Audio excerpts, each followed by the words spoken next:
bên này viên chan đó.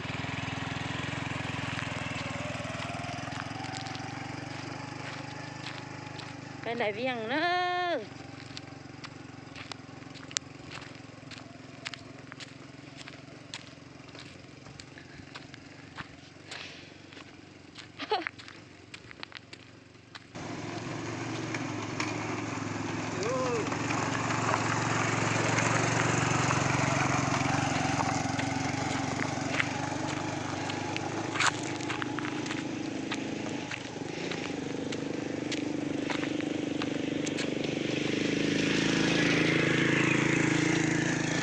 Tôi kể một này viên chan nó mới cho một số già thế ạ.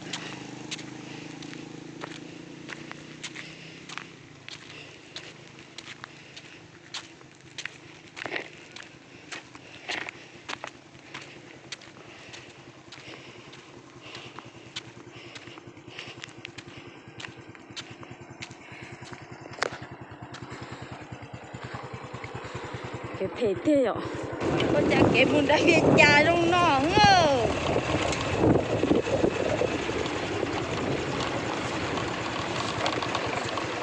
Ôi chà. Ôi chà kể một đại viên chan trong nó ngơ. Một con lái ạ. Gì?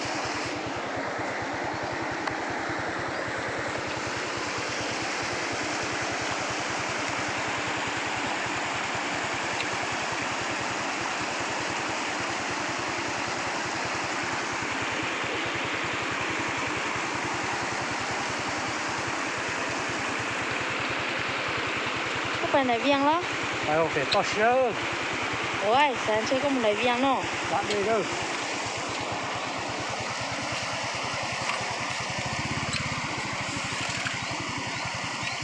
Muốn nắp bổng quá.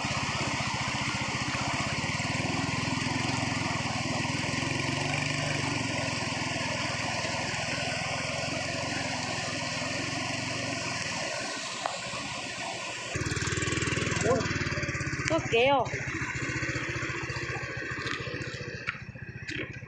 Ủa, chả ra kéo bao giờ lọ thôi mà nó tôi phải lấy này lọ. Nhiều ơi. Ủa.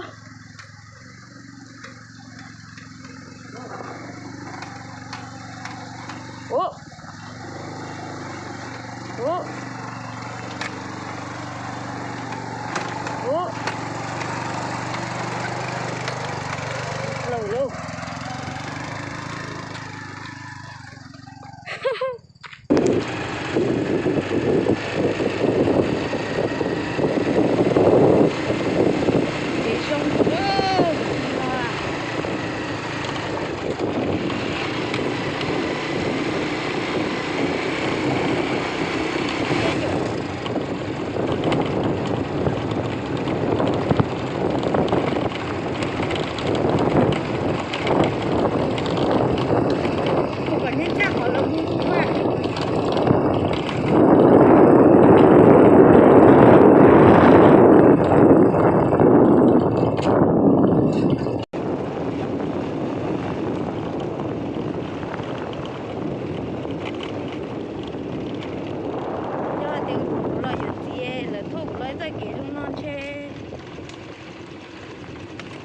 Dọc cửa quá.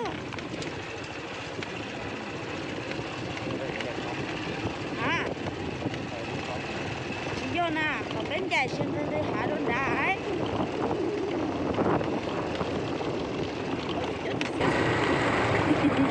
Rồi.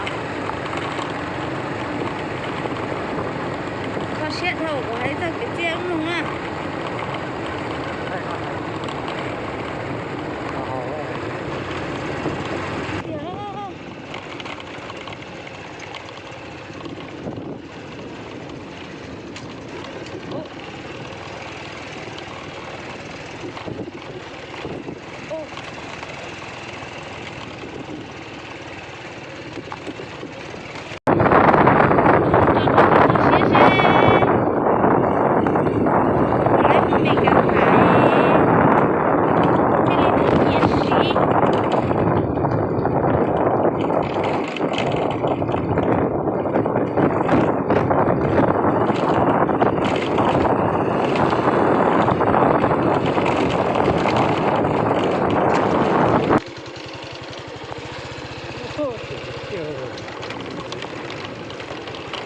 Ồ, tao cũng tì cho sao.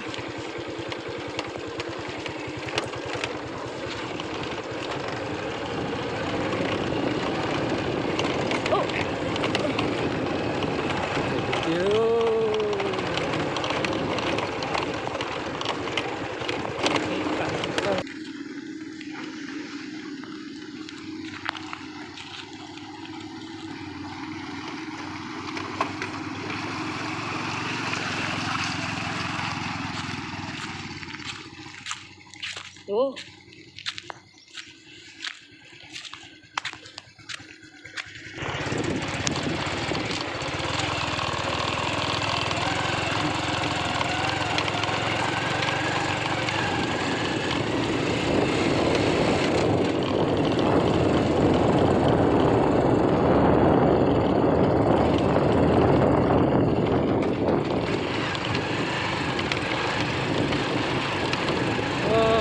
Cho nó bé tàu đó có cho lò đó nó có cái mồ đó sa năm nhiên hơi xỉa đó lò sa chỉ trâu là một đó là lấy cho đó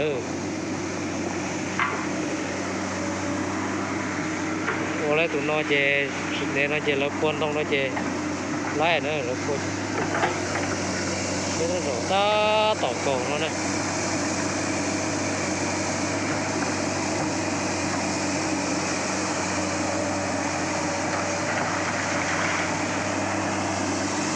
tàu cầu cho có trên nó là thái cỏ có phó này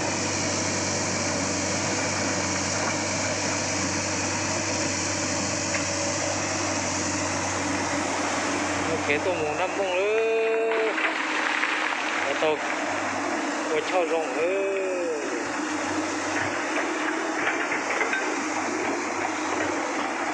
tàu muốn là sao xe nữa xe năm nhiên nữa nó đã có thế đó nó phải cho sáng chi trâu đó lúc trong chi trâu là nó này một là lúc trong nó săn đó chỉ là chi trâu này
Thế còn mua thầu.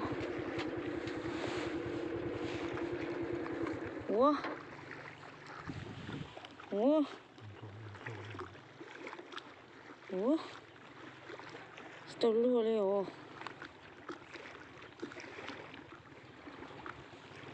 Đã phải chế của chút chân rồi. Tộc trắng hả? Cái ngò đó.